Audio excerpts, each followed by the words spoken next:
Salut la team, on se retrouve aujourd'hui pour une nouvelle vidéo sur ma chaîne. Aujourd'hui on va parler d'un des plus gros cracks du football français, Eduardo Camavinga.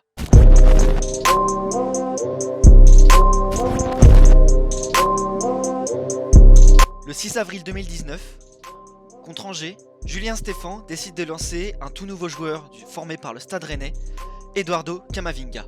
Ce joueur né en 2002 devient alors le joueur le plus jeune formé par le Stade Rennais à rentrer en jeu et devient également l'un des plus jeunes joueurs à évoluer en Ligue 1, battant ainsi le record de précocité d'un certain Kylian Mbappé. 43 matchs plus tard, c'est l'un des meilleurs joueurs de notre championnat et un des meilleurs jeunes au monde, focus sur l'un des futurs meilleurs joueurs du monde. Évoluant au milieu de terrain, c'est un milieu polyvalent, plutôt dans le rôle d'un relayeur, mais capable de faire beaucoup de choses pour un si jeune âge. Il est capable de jouer dans un registre plus défensif, il est capable de marquer, de passer, de défendre. Eduardo Camavinga est très polyvalent. Ce qui impressionne le plus les observateurs, c'est sa capacité à prendre le jeu à son compte à seulement 17 ans. Capable de casser les lignes, de trouver ses coéquipiers dans les intervalles, Camavinga sait déjà faire beaucoup de choses pour un jeune de 17 ans. Il affiche une certaine personnalité et une très grande maturité dans le jeu. Il a été l'auteur de nombreuses masterclass, notamment contre le Paris Saint-Germain en août dernier, le révélant ainsi au grand public. Quelques mois plus tard, il récidive et inscrit un but au Groupama Stadium permettant à son équipe de s'imposer face au Gaunes. Si l'on devait le comparer à un très grand joueur, on penserait notamment à la légende des Blues, Frank Lampard, capable de marquer, de tirer, capable de passer, de marquer, de défendre, de récupérer. On se demande bien quelles sont les choses que Camavinga ne sait pas faire. Ce qui nous frappe le plus lorsqu'on regarde Camavinga, c'est sa capacité à se rendre disponible. Il n'a pas peur de prendre le jeu à son compte, demandant sans cesse le ballon dans ses pieds, signe d'une personnalité infirmée dans le jeu. Dernier atout dans la construction, c'est sa propreté et son aisance technique, à la fois sur une première touche de balle excellente et dans la passe, qui en font un premier lanceur très faible puisqu'il possède un taux de passe de 93%.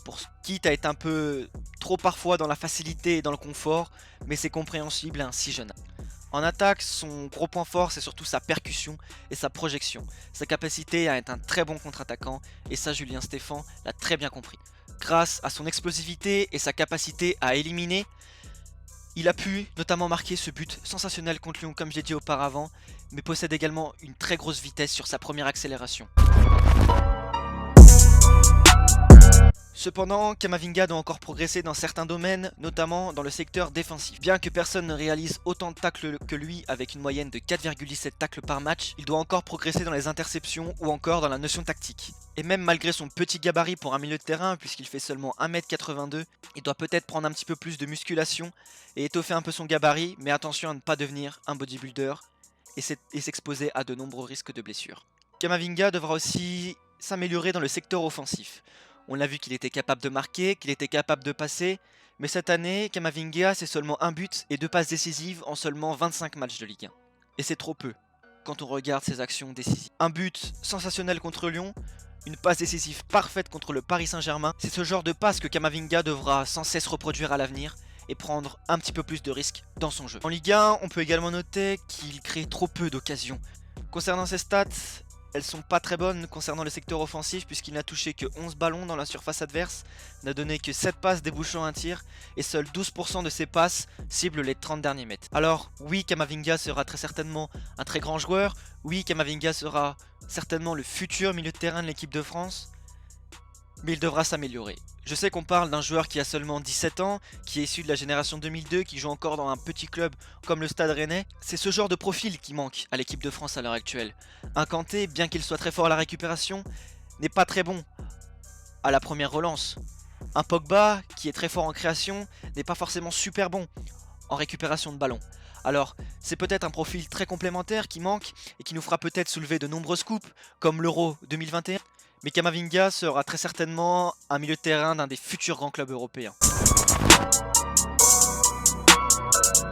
Concernant son avenir, il est envoyé chez tous les cadors européens, Manchester United, Dortmund, et plus récemment, il a fait la une des journaux espagnols, l'envoyant avec insistance du côté du Real Madrid. Logique quand on sait que Luka Modric et Toni Kroos sont proches de la retraite et qu'il allie parfaitement une qualité de passe et une technique similaire à ces deux stars. Mais aujourd'hui, A-t-il les épaules pour partir dès cet été au Real Madrid? Il y a encore beaucoup de doutes, et cela semble compréhensible, car on parle d'un des meilleurs clubs du monde, si ce n'est le meilleur, et la pression n'est pas la même qu'un club comme le Stade Rennais. Le plus logique pour Camavinga serait de rester encore un an ou deux, et d'emmagasiner un maximum d'expérience avec une plus que probable participation du Stade Rennais en Ligue des Champions. En attendant, profitons de ce joyau comme on en fait trop peu à l'heure actuelle, avec un joueur qui a beaucoup de personnalité et surtout un très grand talent. C'est la fin de cette vidéo, j'espère qu'elle vous aura plu.